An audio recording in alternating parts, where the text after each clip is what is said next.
श्री परमात्मने नमः। श्रीमद् भगवद गीता अथ षोडशोऽध्यायः। श्री भगवान बोले, भय का सर्वथा अभाव, अंतःकरण की पूर्ण निर्मलता, तत्व ज्ञान के लिए ध्यान योग में निरंतर दृढ़ स्थिति और सात्विक दान, इंद्रियों का दमन, भगवान, देवता और गुरुजनों की पूजा तथा अग्निहोत्र आदि उत्तम कर्मों का आचरण एवं वेद शास्त्रों का पठन पाठन तथा भगवान के नाम और गुणों का कीर्तन, स्वधर्म पालन के लिए कष्ट सहन और शरीर तथा इंद्रियों के सहित अंतःकरण की सरलता, मन, वाणी और शरीर से किसी प्रकार भी किसी को कष्ट न देना, यथार्थ और प्रिय भाषण, अपना अपकार करने वाले पर भी क्रोध का न होना, कर्मों में कर्तापन के अभिमान का त्याग, अंतःकरण की उपरति अर्थात चित्त की चंचलता का अभाव, किसी की भी निंदादि न करना, सब भूत प्राणियों में हेतु रहित दया, इंद्रियों का विषयों के साथ संयोग होने पर भी उनमें आसक्ति का न होना, कोमलता, लोक और शास्त्र से विरुद्ध आचरण में लज्जा और व्यर्थ चेष्टाओं का अभाव, तेज, क्षमा, धैर्य, बाहर की शुद्धि एवं किसी में भी शत्रु भाव का न होना और अपने में पूज्यता के अभिमान का अभाव, ये सब तो हे अर्जुन दैवी संपदा को लेकर उत्पन्न हुए पुरुषों के लक्षण हैं। हे पार्थ, दंभ, घमंड और अभिमान तथा क्रोध, कठोरता और अज्ञान भी ये सब आसुरी संपदा को लेकर उत्पन्न हुए पुरुष के लक्षण हैं। दैवी संपदा मुक्ति के लिए और आसुरी संपदा बांधने के लिए मानी गई है। इसलिए हे अर्जुन, तू शोक मत कर, क्योंकि तू दैवी संपदा को लेकर उत्पन्न हुआ है। हे अर्जुन, इस लोक में भूतों की सृष्टि यानी मनुष्य समुदाय दो ही प्रकार का है, एक तो दैवी प्रकृति वाला और दूसरा आसुरी प्रकृति वाला। उनमें से दैवी प्रकृति वाला तो विस्तार पूर्वक कहा गया, अब तू आसुरी प्रकृति वाले मनुष्य समुदाय को भी विस्तार पूर्वक मुझसे सुन। आसुर स्वभाव वाले मनुष्य प्रवृत्ति और निवृत्ति इन दोनों को ही नहीं जानते, इसलिए उनमें न तो बाहर भीतर की शुद्धि है, न श्रेष्ठ आचरण है और न सत्य भाषण ही है।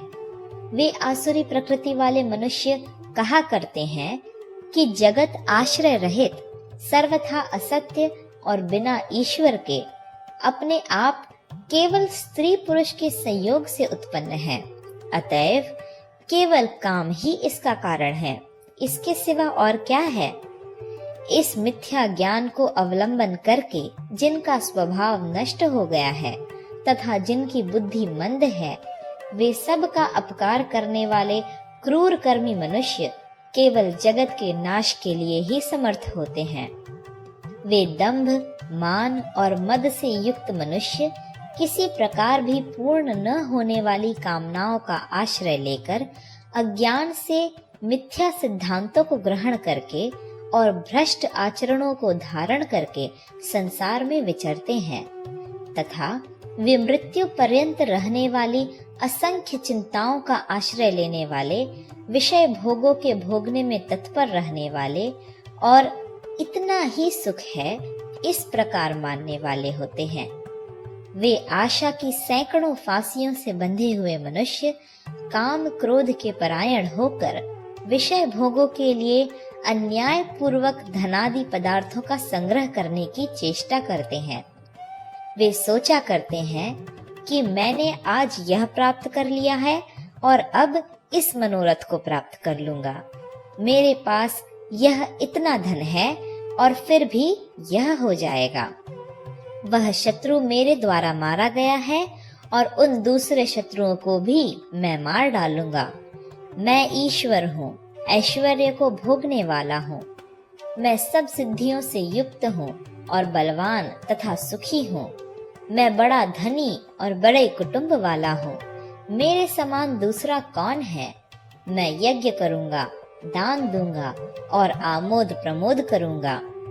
इस प्रकार अज्ञान से मोहित रहने वाले तथा अनेक प्रकार से भ्रमित चित्त वाले मोह रूप जाल से समावृत और विषय भोगों में अत्यंत आसक्त आसुर लोग महान अपवित्र नरक में गिरते हैं।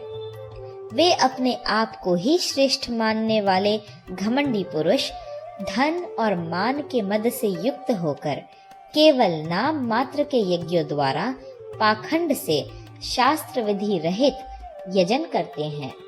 वे अहंकार, बल, घमंड, कामना और क्रोध आदि के परायण और दूसरों की निंदा करने वाले पुरुष अपने और दूसरों के शरीर में स्थित मुझ अंतर्यामी से द्वेष करने वाले होते हैं। उन द्वेष करने वाले पापाचारी और क्रूर कर्मी नराधमों को मैं संसार में बार बार आसुरी योनियों में ही डालता हूँ।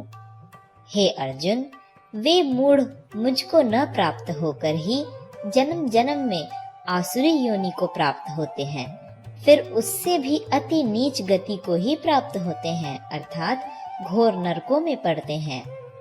काम, क्रोध तथा लोभ, ये 3 प्रकार के नरक के द्वार आत्मा का नाश करने वाले अर्थात उसको अधोगति में ले जाने वाले हैं। अतएव इन तीनों को त्याग देना चाहिए। हे अर्जुन, इन तीनों नरक के द्वारों से मुक्त पुरुष अपने कल्याण का आचरण करता है, इससे वह परम गति को जाता है, अर्थात मुझको प्राप्त हो जाता है। जो पुरुष शास्त्र विधि को त्याग कर अपनी इच्छा से मन माना आचरण करता है, वह न सिद्धि को प्राप्त होता है, न परम गति को और न सुख को ही। इससे तेरे लिए यह कर्तव्य और अकर्तव्य की व्यवस्था में शास्त्र ही प्रमाण है। ऐसा जानकर तू शास्त्र विधि से नियत कर्म ही करने योग्य है। षोडशोऽध्यायः समाप्त।